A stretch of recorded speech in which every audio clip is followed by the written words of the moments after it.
साथी आज यो टिकाको दिनमा हैन यो चाहिँ हामी बिहा मिलेर यो टिचिङ हस्पिटल आइपुगेका छौँ। 7:45 बजे आइपुग्यौँ हेटौँडाबाट साथीहरू।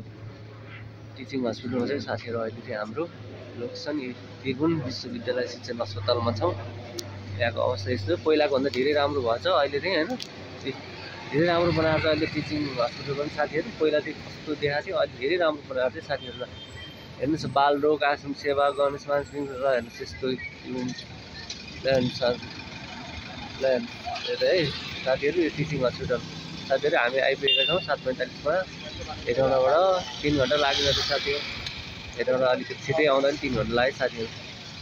अहिले हाम्रो लोकेसन टिचिङ हस्पिटल साथीहरू। यति बेलाको समयमा टिचिङ हस्पिटल आजलाई हेर्न सक्नुहुन्छ साथीहरू। टिचिङ हस्पिटल धेरै राम्रो बनाएको छ, पहिलाको तुलनामा धेरै राम्रो बनाएको छ साथीहरू। अहिले यस धेरै वर्षपछि टिचिङ हस्पिटलको मा पनि आइपुग्यो साथीहरू, धेरै वर्षपछि।